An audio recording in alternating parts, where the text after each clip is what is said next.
नमस्कार दोस्तों। तो ये मिशन बैंकिंग 2020 का पार्ट नंबर 5 है, जिसमें हम लेकर आए हैं एक डीआई, जिसमें स्पीड, टाइम और डिस्टेंस का कॉन्सेप्ट भी इन्वॉल्व है। दोस्तों, हमारी लास्ट वीडियो की तरह ये भी एक न्यू पैटर्न बेस्ड डीआई है, जिसे डुओ डीआई भी कह सकते हैं, क्योंकि यहाँ पर डुअल कॉन्सेप्ट या दोहरी संकल्पनाएं सीखने को मिलेंगी। आइए शुरू करते हैं डीआई। फ्रेंड्स, जो आप डीआई यहाँ पर देख रहे हैं, आप देख रहे होंगे कि इस डीआई के अंदर हमें ग्राफ दिया है, एक बार ग्राफ, जो हमें टाइम टेकन बता रहा है कि कितना टाइम लगा घंटों में। ब्रैकेट में देखिए, आप लिखा है इन आवर्स, कि टाइम कितना लगा घंटों में 6 ट्रेन को ट्रैवल करने के लिए विभिन्न दिनों पर, यानी कि 3 दिन बताए हैं। देखिए ग्राफ को अगर आप ध्यान से देखेंगे, डे 1, डे 2 और डे 3। इसी प्रकार हमें टेबल दिया है, वो बता रहा है हमें डिस्टेंस, यानी कि कितनी दूरी तय की किलोमीटर में, डे 1 पे, डे 2 पे और डे 3 पे। तो यहाँ ही हमारा सारा कॉन्सेप्ट जो है वो बेस्ड है, कि हमें डे दिया है और हमें यहाँ पर जो है साथ साथ इसका डिस्टेंस दिया गया है। दोस्तों, जितनी भी मैंने पहले डीआई पे वीडियो अपलोड किया, उसमें मैंने आपको हमेशा बताया कि जो डेटा हमें पता लगता है, वो डेटा आप दिए गए डेटा से कंक्लूड कर ले, तैयार कर लें, ताकि आपको कोई भी परेशानी या समस्या ना हो। देखिए, हमारा सबसे पहला क्वेश्चन क्या है, what was the difference between speed of train P on day 1 and speed of train 5 on day 2। ये ट्रेन एस होगा आई गेस, हाँ, ट्रेन 5 नहीं होगा, ट्रेन एस होगा। ट्रेन एस ऑन डे 2, यानी कि ट्रेन पी की जो गति है पहले दिन, और ट्रेन 5 एस की जो गति है दूसरे दिन में, उसमें क्या अंतर है। तो आप जैसे कि ग्राफ देख पा रहे हैं, टेबल देख पा रहे हैं, डी हमारी जो डेटा है वो देख पा रहे हैं। तो आप उसमें देखिए, सबसे पहले ट्रेन पी का डेटा, तो यहाँ मैं लिख देता हूँ आपके लिए, ट्रेन पी। अब देखिए, हमें निकालनी है स्पीड, यहाँ लिखेंगे speed is equal to distance, मैंने आपको लास्ट वीडियो में बताया था, अपॉन टाइम। ठीक है। तो अब आप डी आई को ध्यान से देखिए, और हमें कौन से दिन की बात कर रहा है, डे 1 की बात कर रहा है। ठीक है, पहले दिन की, पहले दिन कितनी दूरी तय की ट्रेन पी ने। तो देखिए ग्राफ में देखिए, डे 1 में पी ट्रेन ने दूरी तय की 980। ठीक है दोस्तों, 980 किलोमीटर। ठीक है, डिवाइड बाय टाइम कितना लगा, तो बार ग्राफ में चेक कीजिए, डे 1 में पी को, जो देखिए सबसे पहला जो ग्राफ है वो डे 1 का है, यानी कि 20। ठीक है, 20 घंटे लगे 980 किलोमीटर। तो यहाँ से स्पीड आ जाएगी, कितनी आएगी, 2 चौका 8 और 2 निम 18, यानी कि 49 किलोमीटर प्रति घंटा लगा ट्रेन पी को। जो गति थी वो उसकी, ट्रेन पी की थी 49 किलोमीटर प्रति घंटा। ये कौन कब की बात हो रही है, ये बात हो रही है डे 1 की, पहले दिन की। ठीक है। अब दूसरा बोला ट्रेन एस, यहाँ मैं करेक्ट कर देता हूँ, ये एस होगा, एस ऑन डे 2। ठीक है, speed of train S, formula वही रहेगा, डिस्टेंस अपॉन टाइम। अब देखिए ग्राफ को दोबारा से देखते हैं, तो सबसे पहले डिस्टेंस की बात करेंगे। तो डिस्टेंस क्या है, देखिए एस ट्रेन ने दूसरे दिन पे 855 किलोमीटर की दूरी तय की है। ग्राफ में देखिए, जो टेबल दिया है उसमें बताया है डे 2 में एस के आगे 855 लिखा है, और उसकी गति कितनी, उसकी जो समय कितना लगा उसको, एस ट्रेन को दूसरे दिन जो समय लगा वो है 15। ठीक है, देखिए जो सेंटर वाला व्हाइट लाइन है वो डे 2 का ग्राफ बता रहा है, तो वहां पर है 15 किलोमीटर, सॉरी 15 घंटे, तो यहाँ आएगा 15। ठीक है। अब देखिए यहाँ पे आप इसको कैंसल आउट करेंगे, 15×5 = 75, 105 बचेगा। ठीक है, 15×7 = 105, तो यह आएगा 57 किलोमीटर प्रति घंटा, जो है वो रफ्तार आ गई किसकी, ट्रेन एस की, डे 2 पर। हमें बोला है, देखिए हमसे पूछा what was the difference between, दोनों के बीच का डिफरेंस क्या है। तो आप यहाँ पे लिखेंगे डिफरेंस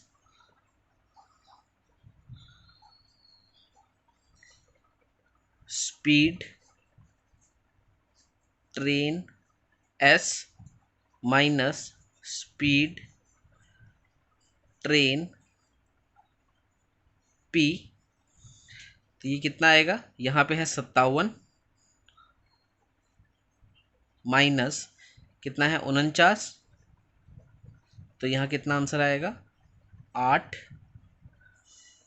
किलोमीटर प्रति घंटा। ठीक है, तो ऑप्शन चेक करते हैं। 8 किलोमीटर प्रति घंटा यानी कि ऑप्शन नंबर ई जो है वो होगा हमारा सही आंसर। तो दोस्तों आपने वही फॉर्मूला देखिए, यहाँ पे भी कॉन्सेप्ट सीखने को मिला। Speed is equal to distance upon time. हमने देखा जो P है, P ट्रेन, हमें सबसे पहले P की बात की गई थी कि P का डे 1 पे डिस्टेंस कितना था 980, टाइम लगा उसको 20 घंटे, डिवाइड किया 49 किलोमीटर। उसी प्रकार S को दूसरे दिन डे 2 पे 855 किलोमीटर की दूरी तय की, 15 घंटे उसको समय लगा, तो कितना आ गया स्पीड 57 किलोमीटर प्रति घंटा। दोनों में डिफरेंस निकालना था, तो स्पीड जो एस की है वो P में से बड़े में से छोटे वाली माइनस कर दी, तो 57 में से 49 गए तो 8 किलोमीटर प्रति घंटा हमारा सही आंसर आ गया। काफ़ी आसान था। आइए देखते हैं अगला क्वेश्चन। तो ये है हमारा next question. What was speed of train R on day 2 in terms of meter per second.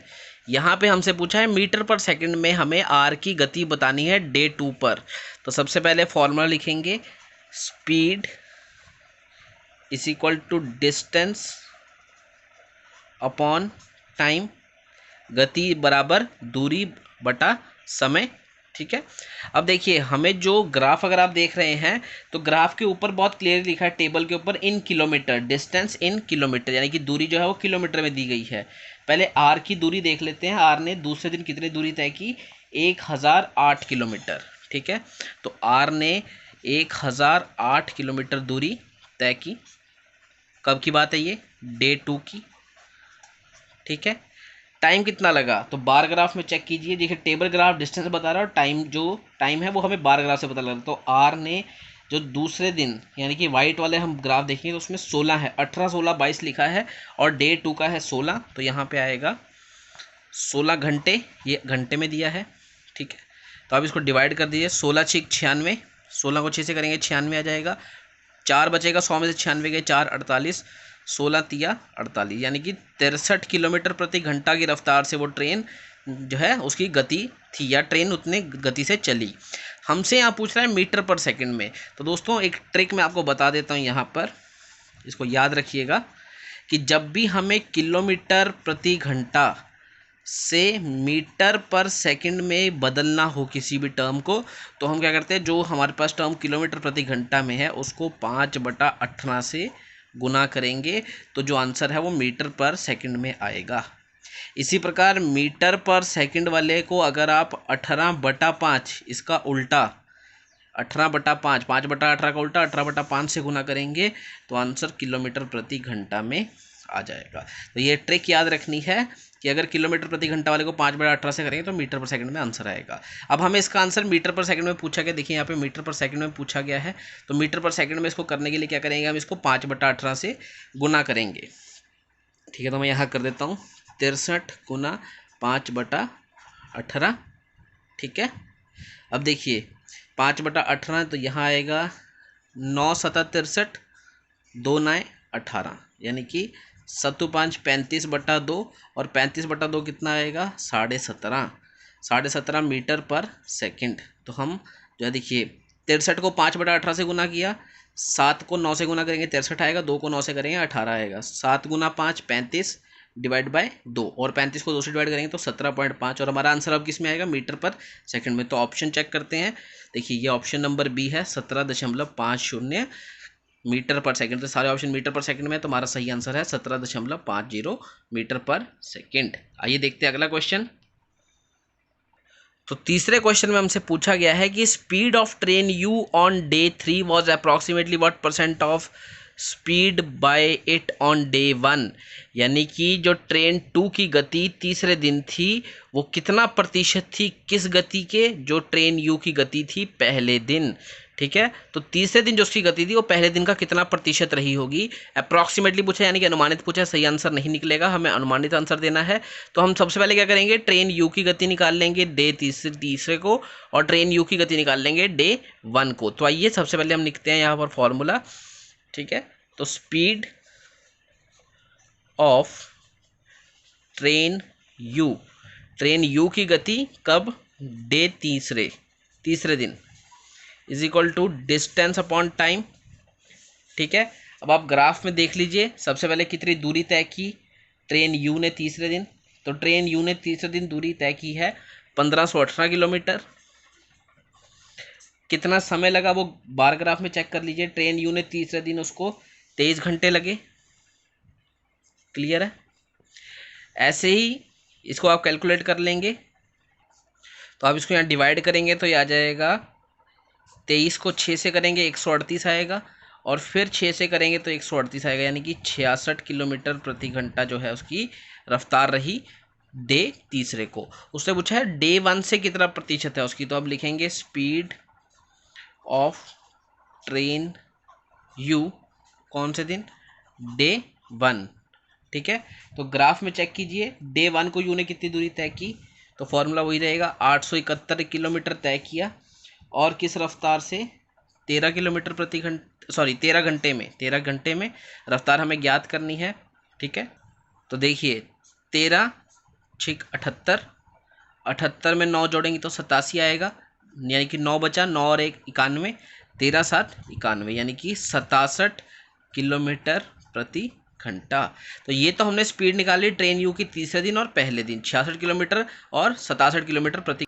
अब देखिए हमसे क्वेश्चन क्या पूछ रहा है कि speed of train you was approximately what percent of speed of it by on day 1। तो मैंने आपको बताया था कि जब परसेंट निकालना हो तो जो पहले आएगा वो ऊपर ही रहेगा, यानी कि स्पीड ऑफ ट्रेन यू पूछी गई है कितने प्रतिशत, तो सबसे ऊपर ट्रेन आएगी, इसकी स्पीड आएगी 66, नीचे आएगा किसके मुकाबले पूछा गया है, डे 1 के मुकाबले, यानी कि नीचे आएगा 67 गुना 100। अब आप देख रहे होंगे वैसे तो सारे आंसर जो है ये कहीं ना कहीं 90% के करीब है। ठीक है, देखिए 66 बटा 67, यानी कि 67 में से 66 कितना हुआ, तो सारे ही या तो 90 95, प्रॉबेबली इसका आंसर 98, क्योंकि सबसे ज़्यादा प्रतिशत जो है वो 98% है। देखिए सबसे ज़्यादा क्लोज है, तो हम इसको एक बार फिर भी कैलकुलेट कर देते हैं आपके लिए। तो यहाँ पर इसको डिवाइड कर लीजिए, 6600 डिवाइड बाय 67। अब सबसे पहले किस पे जाएगा, देखिए सबसे पहले 9 पे तो ये जाएगा ही, 603, यहाँ से बचेगा 570, और 67 को जब 8 से गुना करेंगे तो आपका आंसर आएगा 536। ठीक है, यानी कि 98 पॉइंट कुछ आएगा, तो अप्रॉक्सीमेट हमारा आंसर होगा 98%। अनुमान भी लगाया जा सकता है कि 67 में से 66 हैं, मान लो किसी बच्चे के 67 में से 66 अंक हैं, तो उसके कितने प्रतिशत होंगे, सबसे अधिक होंगे। तो यहाँ जो हमारा ऑप्शन नंबर सी है वो सारे ऑप्शन में से सही आंसर होगा, 95 92 98 91 और 96, तो यहाँ पर आंसर होगा 98%। आइए अब देखते हैं अगला क्वेश्चन।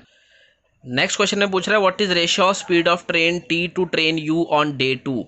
टी की रेशो की जो स्पीड है, टी की गति जो है वो यू की गति का क्या अनुपात है, या टी और यू की गति का अनुपात क्या है, कौन से दिन, day 2।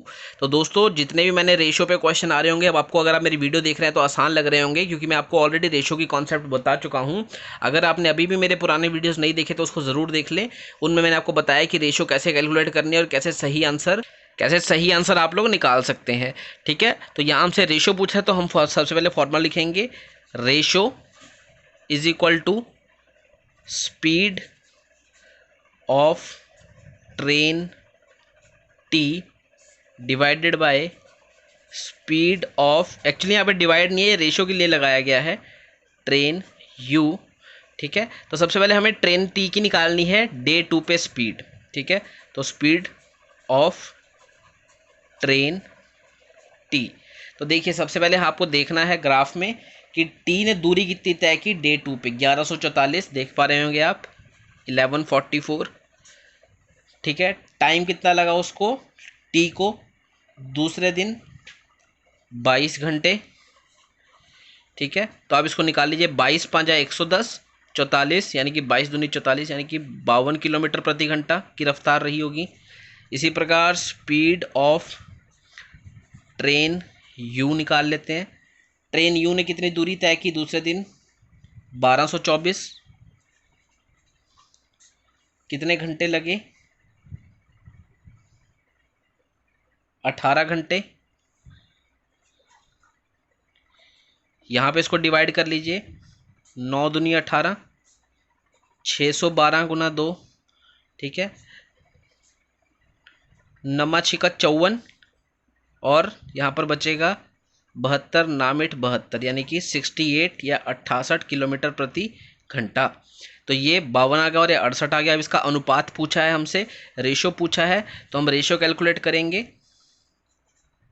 Ratio is equal to, सबसे पहले हमें टी का पूछा है तो हम टी की लिखेंगे 52 डिवाइड बाय यू है नीचे तो हम यू का लिखेंगे 68।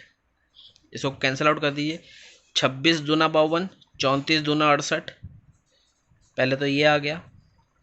13 दूना 26, 17 दूना 34, 13 अनुपात 17 आंसर होगा। क्लियर है, बहुत आसान है, कोई ज़्यादा कॉम्प्लेक्सिटी नहीं है। लेकिन यहाँ पर क्वेश्चन कब गड़बड़ा जाता है, जब हम क्या करते हैं, इसको ऊपर लिख लेते हैं, इसको नीचे लिख लेते हैं। हम कहते हैं 17:13 या 13:17, बात तो एक ही है। देखिए ऑप्शन में देखिए 13:17 भी है और कई बार एग्जामिनर 17:13 भी ऑप्शन में दे देता है। तो इसीलिए आपको सावधान रहना है कि गलती ना हो। यहाँ पर तो आपका आंसर 13:17 है, लेकिन एग्जामिनर कई बार 17, जैसे 17:15 और 15:17 दे दिया, दोनों ऑप्शन आपको दे देगा आपको कंफ्यूज करने के लिए। और अगर आपने थोड़ी भी गड़बड़ी की, ऊपर नीचे किया, तो आपका आंसर क्या हो जाएगा, गलत हो जाएगा। तो यहाँ सही आंसर है जो हमसे पहले पूछा है वो ऊपर आएगा। ट्रेन टी की बात पहले हुई थी, ऊपर आया है। ट्रेन यू की बात बाद में हुई तो उसको नीचे रखेंगे। और दोनों में डे 2 का हमने निकाला है, तो आपको ये दिन भी ध्यान, एक तरह का DI है। देखिए इसमें टाइम और स्पीड का कॉन्सेप्ट भी है, साथ साथ इसके अंदर ही आपको वो DI भी करवा रहा है, आपसे डाटा इंटरप्रिटेशन भी करवा रहा है, और साथ साथ आपके पास वो स्पीड, टाइम और डिस्टेंस का कॉन्सेप्ट भी आप कितना जानते हैं ये पूछ रहा है। एग्जामिनर आपकी हर मल्टी जो एरिया है वो जांचने की कोशिश कर रहा है, तो आपको भी सावधानी से ध्यान रखना है। आप ऐसा ना हो कि स्पीड ऑफ ट्रेन टी जो यहाँ डे 2 की पूछे तो डे 1 का कैलकुलेट कर दे, जिससे आंसर क्या हो जाएगा, गलत हो जाएगा। तो आइए देखते हैं हमारे नेक्स्ट क्वेश्चन की ओर। तो यहाँ पे आपसे पूछ रहा है what is the overall speed of train S on all the 3 days together. Train S की ओवरऑल गति क्या रही तीनों दिन पर, यानी कि तीनों दिन की दूरी और तीनों दिन का कितना समय लगा, उस हिसाब से हमें तीनों दिन का जो है वो क्या ज्ञात करना है, हमें ओवरऑल स्पीड कैलकुलेट करनी है। तो देखिए यहाँ पर आएगा overall speed is equal to distance day 1 plus distance 2 plus distance 3। ठीक है, यहाँ पर मैं 3 दिन का डिस्टेंस डिवाइड बाय T1 यानी कि पहले दिन का समय, दूसरे दिन का समय और तीसरे दिन का समय लिख दूंगा। ठीक है, तो यहाँ पर पहली दूरी देखते हैं। देखिए सबसे पहले आप देखिए कि एस ट्रेन ने सबसे पहले कितनी दूरी तय की, सबसे पहले दिन 1026 जमा दूसरे दिन उसने तय की 855। यहाँ बात हो रही है ट्रेन एस की। ठीक है, तो ध्यान रखना है, ट्रेन एस का डेटा आप लोग देखेंगे। और तीसरे दिन उसने दूरी तय की 741 किलोमीटर। अब समय की बात करते हैं, एस का जो ग्राफ है वो देखिए 18, 15 और 13 तीनों लिखे हैं। तो पहले दिन 18 घंटे, 15 घंटे और 13 घंटे। अब क्या करेंगे, इसको जोड़ देंगे, 6 और 6 12, 6 5 11 और 1 12, 2 1 3, 7 5 12, 8 1 9 और 7 16 और 1 2622 डिवाइड बाय 15 और 13 28, 28 और 8 36 और 46। ठीक है, अब इसको डिवाइड कर लीजिए, 13 11 आ जाएगा, 13 दूनी 26, 11 दूनी 22, 23 दूना 46। अब देखिए ऑप्शन अगर आप देखिए तो सारे ऑप्शन कहीं ना कहीं मल्टीप्लाई होते हैं, तो यानी कि ये भी कहीं ना कहीं मल्टीप्लाई हो रहा होगा। देखिए 23 है और 1311 है, कहीं ना कहीं 6 के पास आसपास होगा, 6 3 18, 6 दूनी 12 और 1 13, 138 होता है। यानी कि ऑप्शन में कुछ 5 आएगा, 6 138 बड़ा हो गया तो 5 आएगा। ठीक है, 23 को 5 से करेंगे कितना आता है, 5 3 15, 5 दूनी 10, 115।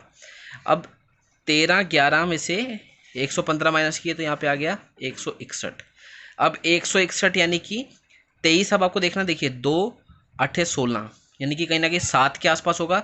8 7 करेंगे तो 23 को 7 से करके चेक कर लीजिए, 7 या 21, 7 दूनी 14 15 16, देखिए पूरा पूरा आ गया 7 पे, यानी कि 57 हमारा जो होगा सही आंसर। 27 किलोमीटर प्रति घंटा इसकी ओवरऑल जो है वो स्पीड रही। ठीक है, ऑप्शन चेक करते हैं, तो ऑप्शन नंबर सी 57 किलोमीटर प्रति घंटा जो है आपका सही आंसर रहा। तो दोस्तों आपने आज की DI में देखा किस प्रकार हमने बहुत आसानी से क्वेश्चंस को सॉल्व किया, संकल्पनाएं सीखी, कैसे डाटा को इंटरप्रेट किया और डाटा में स्पीड और टाइम का कॉन्सेप्ट पूछकर भी हमने सारे क्वेश्चन का सही उत्तर दिया। दोस्तों इसी प्रकार आपको सारे कॉन्सेप्ट क्लियर होने चाहिए ताकि आप किसी भी तरह की डीआई, किसी भी तरह का टफ लेवल की डीआई भी आप लोग इजीली कर सके। डीआई पर मेरी ऑलरेडी कई वीडियोस अपलोडेड हैं, उसको ज़रूर देखिए, उसमें से सीखिए। जो कॉन्सेप्ट नहीं समझ आता उसे कमेंट में सेक्शन में बताइए ताकि हम आपको उसके ऊपर एक नया वीडियो, एक नए कॉन्सेप्ट के साथ लाकर आपको उसके बारे में और कुछ बता सके। दोस्तों आई होप आपको वीडियो पसंद आया होगा। वीडियो को लाइक करें, शेयर करें, सब्सक्राइब करें। मिलते हैं अगली वीडियो में, तब तक के लिए थैंक यू सो मच।